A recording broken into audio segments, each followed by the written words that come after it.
Ang Ilustan Dance Festival, amo ang selebrasyon na ginaselebrar diri sa atong banwa nga nagapakita sa kultura, tradisyon na pagkiusa sa mga Mangustano, pinaagi sa masining nga bagsa. Pinaagi sa pagsawa, ginapapastong sini ang nagpusuan sa mga pumuluyon. Samtang ginahalagan sa mumo si Santa Catalina ang atong katawan. Isa hindi ka pamaagi na may magusya ang kasanag kagatahong sa kultura sa Mambusaw nga nagapabiling na laban sa ito. This year's theme, Ilustan 2025, kultura ng kaalwan at pagkiugyon, kusog in Mambusaw. Celebrates the idea that the strength of Mambusaw comes from its cultural identity, the diversity of its people, and the unity that binds the community together.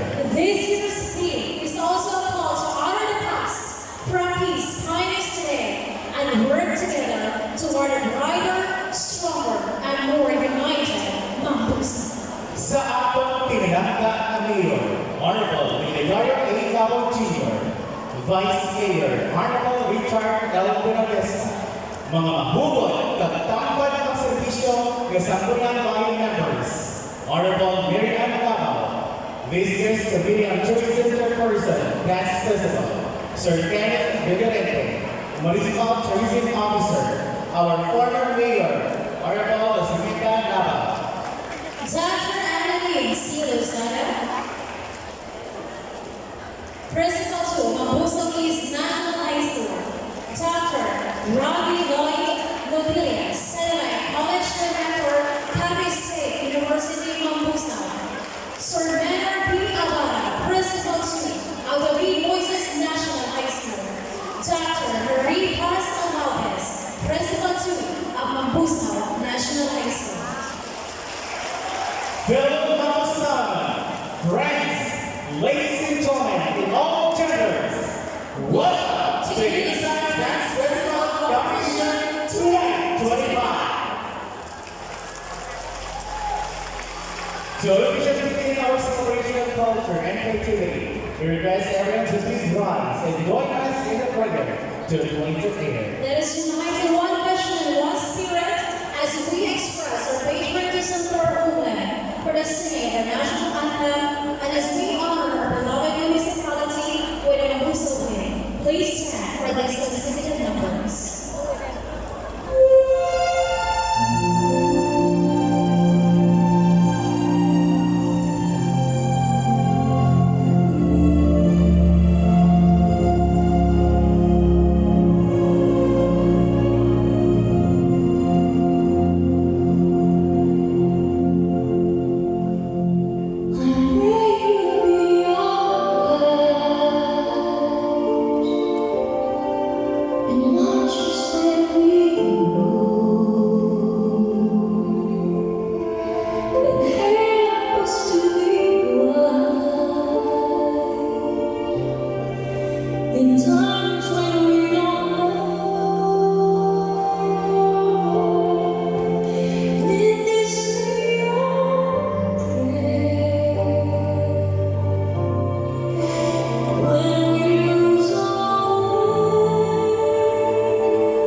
Sings away.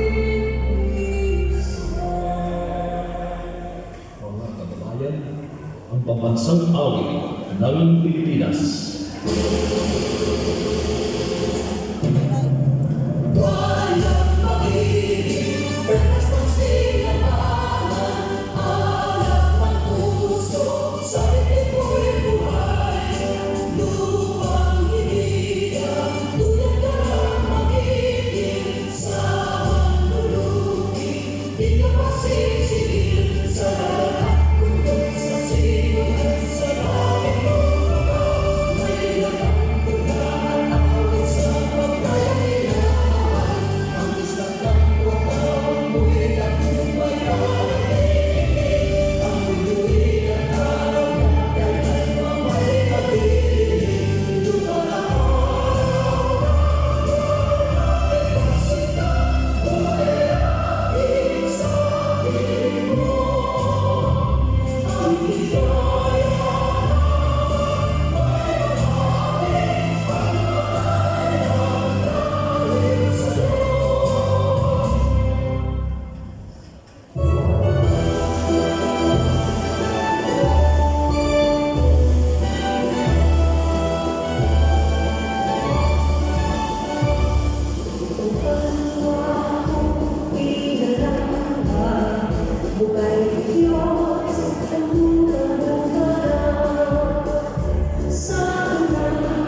To officially open our celebration, we're honored to have you guys.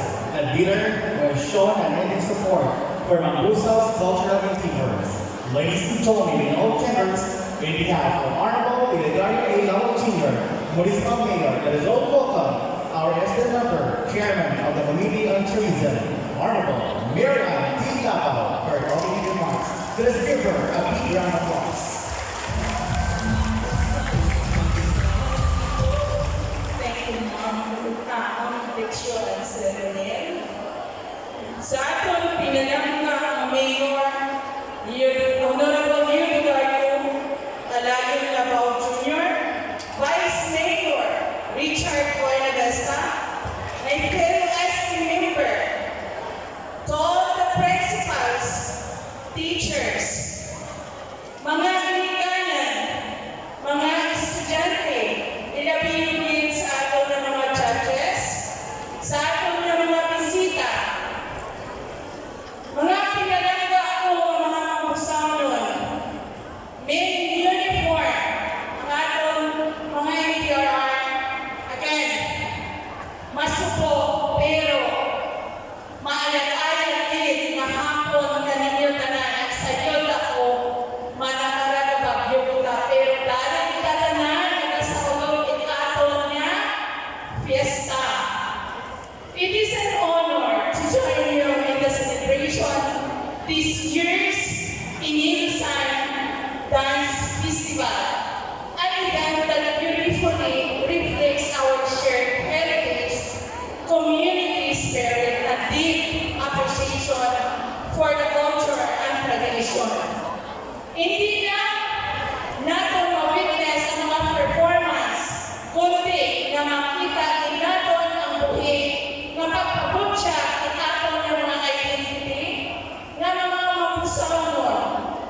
Festival.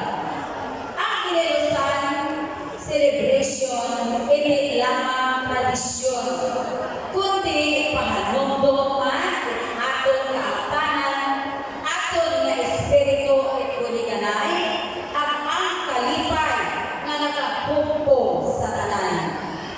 Ang aton mga participants paagi sa adaptalan at creativity nagatao kabuhi sa mga sugilanon at aton nagligat at nagatao at inspirasyon sa aton para mapasidunggan ang aton pagkatao bilang mambusawon. Ang inyo makita ng mga performances nagapakita at kusog, pagtilaw at pagpinulungay nga abugid ang nagapabakod sa aton banwa. Sa ngalan at aton nga Municipal Mayor, Honorable John Labaw, nagapasalamat din ako sa tanan nga grupo nga nagapasako sa mga organizers, mga supporters, at sa tanan na nagtao isuporta para matigayon dyan nga manlaki nga selebrasyon. Laomin ninyo ang akon 100% nga suporta sa inyong mga kinahanglanon para sa kaayuhan at aton mga uwa. Padayon nato kasidunggan ang aton kultura, suportahan ang aton mga participants ang may pinuligay para sa mas mauswa at pumpo nga mambusaw. Durugin nga salamat at mag-enjoy kita tanan na nakarangatuin sa pagsilibrar naton at Inilusan Dance Festival. Viva Santa Catalina! Viva Santa Catalina! Viva Santa Catalina! Happy Fiesta sa ating tanan-tanan. At sa liwan, durug-durugin na salamat sa ating host, Mr. Romagliato, and Ma'am Aisa Alicio. Salamat din. Sa liwan, may ayag ng hapon, durug-durugin na salamat. At dapat pagkanukintahan, hindi kita diyan lang kami sa inyong mga ginatitugan, hindi ka mag-ato sa bunga, ay para malingwa ang pagsahod sa ating mga performance. So ito, sa tanan-tanan ay isang maulan, masalamat din ako, kasi kahapon dahil kamo nag-audio sa ating na Inilusan Dance Festival. So, may God bless Mambusaw and all of us. Padayon sa progreso, why nabaw Mambusaw?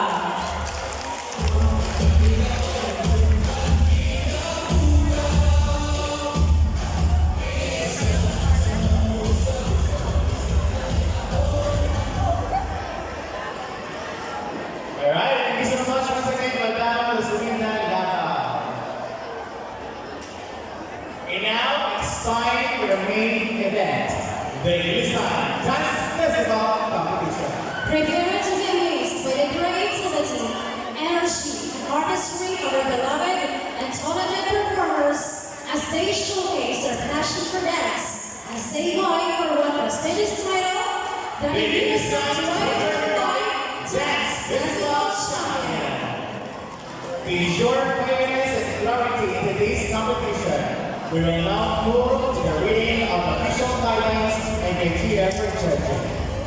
Rules and guidelines. Number 1. The competition is open to all public and private secondary schools and universities in these municipalities. Second, the contingent must be composed of 50 to 70 performers or dancers, excluding propsmen.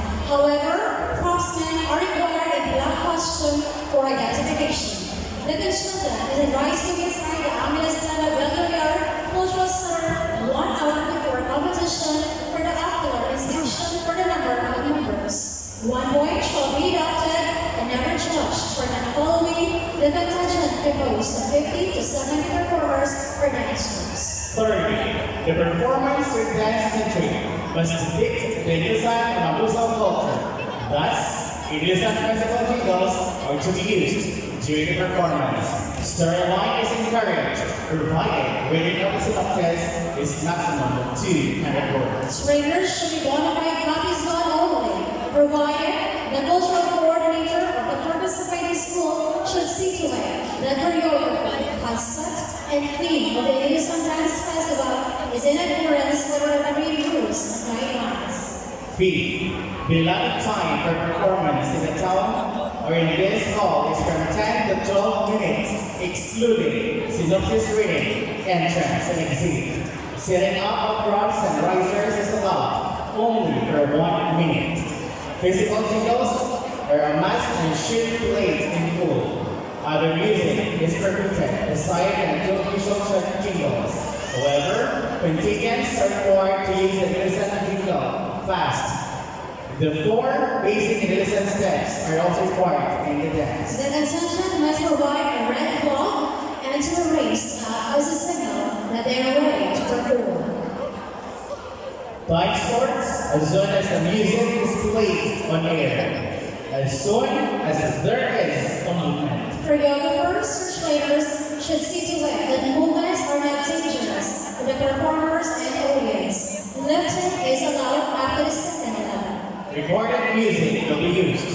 Music should not contain obscene lyrics or words. Performers should wear prescribed in unison costume props. Other props with a theme of unison is allowed. Any other costumes is allowed in addition to the prescribed unison costume. Removing pieces of clothing during performance is allowed, provided it is not offensive. Any dance step can be used in addition to the 4 basic Unison dance steps. Each contingent must assign one person to observe the timing or tabulating and timing process. Every contingent is required to bring a renowned bowl of kilos for the panel of judges to show indicating the design in a Husa festival. The decision of the judges is final and irrevocable. Ranking system will be used. In case of a tie, point system will be used. If another tie arises in the point system, the contender has the most number of top rank will be declared the winner. Prior to the announcement of winners, all participating schools are required to perform a unity dance using the design jingle, the fast beat. Here is the official criteria for judging. 1. Choreography and creativity, which includes originality and creativity movements, effective storytelling of a native culture and tradition, logical sequence, formation variety, transitions, and visual impact, appropriate use of space and levels and your synchronization, 30%. 2. Interpretation of theme and cultural relevance, 25%, which includes clear depiction of any design, sharing, unity, generosity, and heritage, authentic representation of Muslim culture, symbols, and traditions, harmony of choreography with the physical theme. Again, that is 25%. Performance quality, which includes energy, confidence, stage presence and expressiveness, timing, precision, and group coordination, engagement, overall entertaining value, 20%. 4. Costume, props, and visual aesthetics, which includes creativity and appropriateness of costumes, reflecting local identity, effective and meaningful use of props, visual harmony, and overall aesthetic appeal, 15%. Music and rhythm, which includes appropriateness of music to the theme, synchronization movements with rhythm or beat, that is 10%, for a total of 100%. Ladies and gentlemen, the rules and guidance in criteria for judging. The competition of this caliber serves the expertise of distinguished individuals in the field of dance, culture, and the arts. At this juncture, ladies and gentlemen, we'll now introduce to you our highly respected panel of adjudicators. Our first judge is a licensed professional teacher and the highly respected tourism officer of the municipality of Mamusa. Ladies and gentlemen, please help me in welcoming our first judge, Sir Kenneth John Figueroa.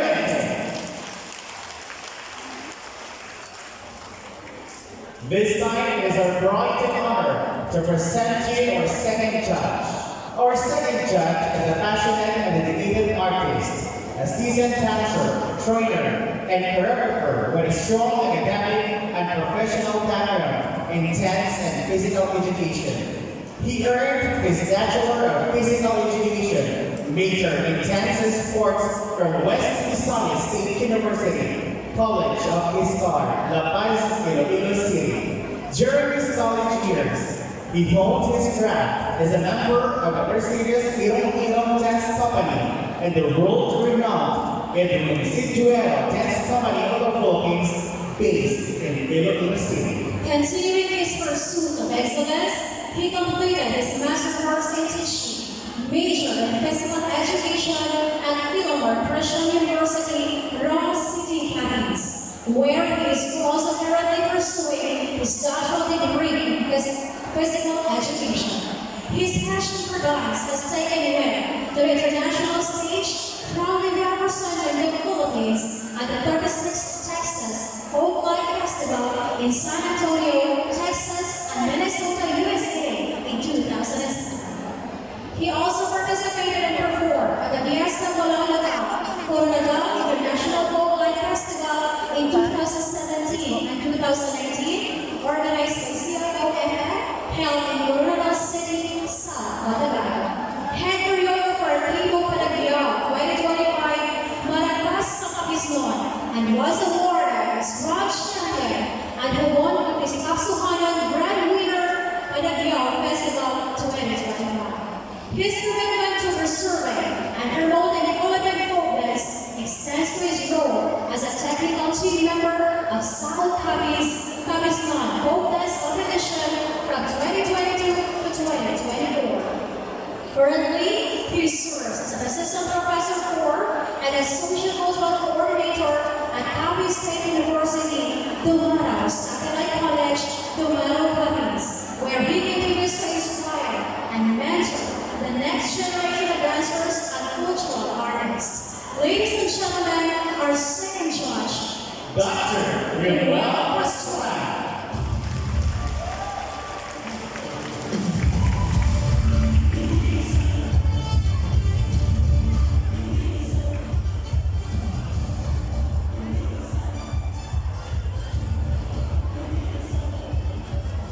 And now, ladies and gentlemen, our chief judge for this year's Design Dance Festival competition. He is a graduate of a Bachelor of Physical Education program at the West Visayas State University in Iloilo City, where he was also recognized an outstanding alumnus of the College of Istar. He furthered his academic journey with completing his Doctor of Education degree at Philomar Christian University. At present, he serves as an Associate Professor of Fine and a coordinator of social cultural affairs at Capiz State University, Sigma Satellite College. he is also the artistic director of the Panamio Dance Company and the department head of the General Education Department of CAPSA Sigma. Through his leadership, artistry, and commitment to education, he continues to contribute significantly to the advancement of culture, the arts, and academic excellence in the institution. Ladies and gentlemen, please join your hands in welcoming our Chief Judge, Dr. Reynaldo G. Pirata.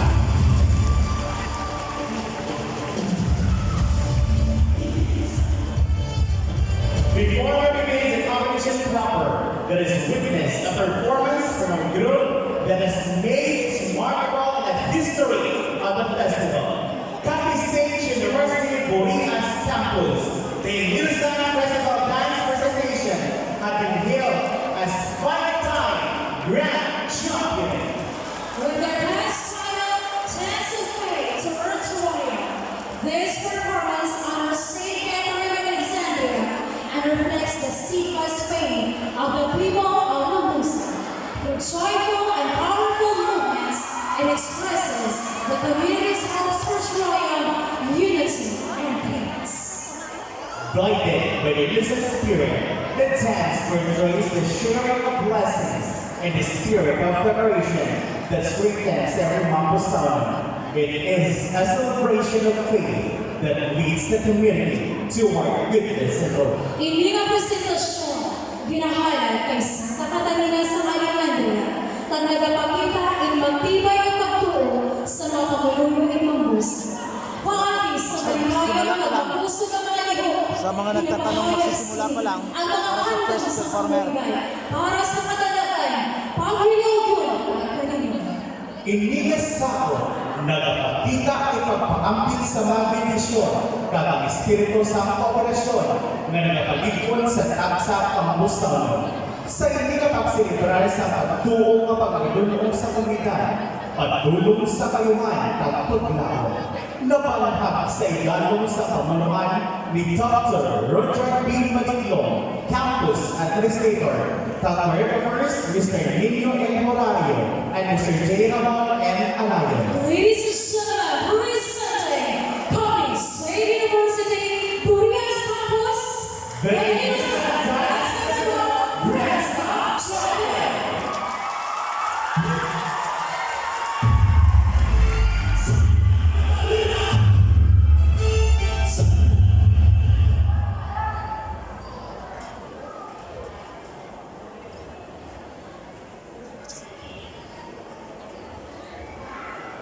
Viva!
Yes, thank you so much once again. Campus State University, Williams Campus.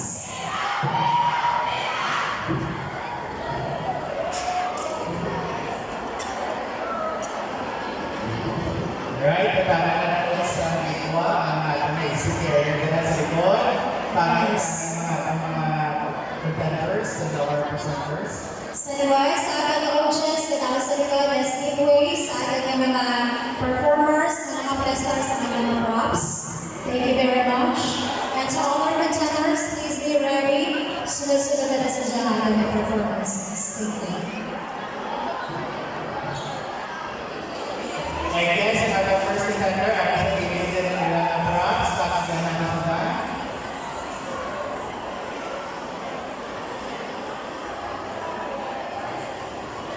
Kaya request natin natin mga audience na mag-isol,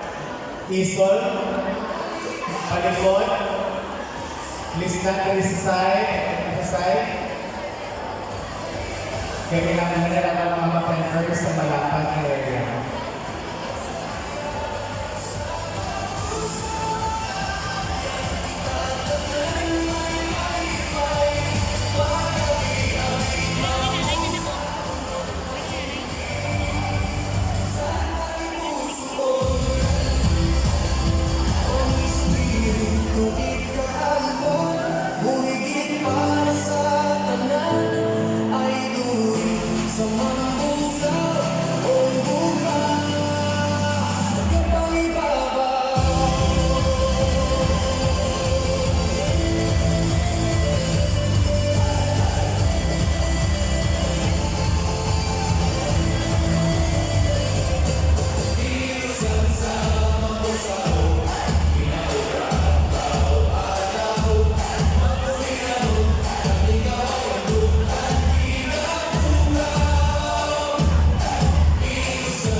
Alright, we would like to acknowledge the presence of guest number, Honorable Catherine Leonio.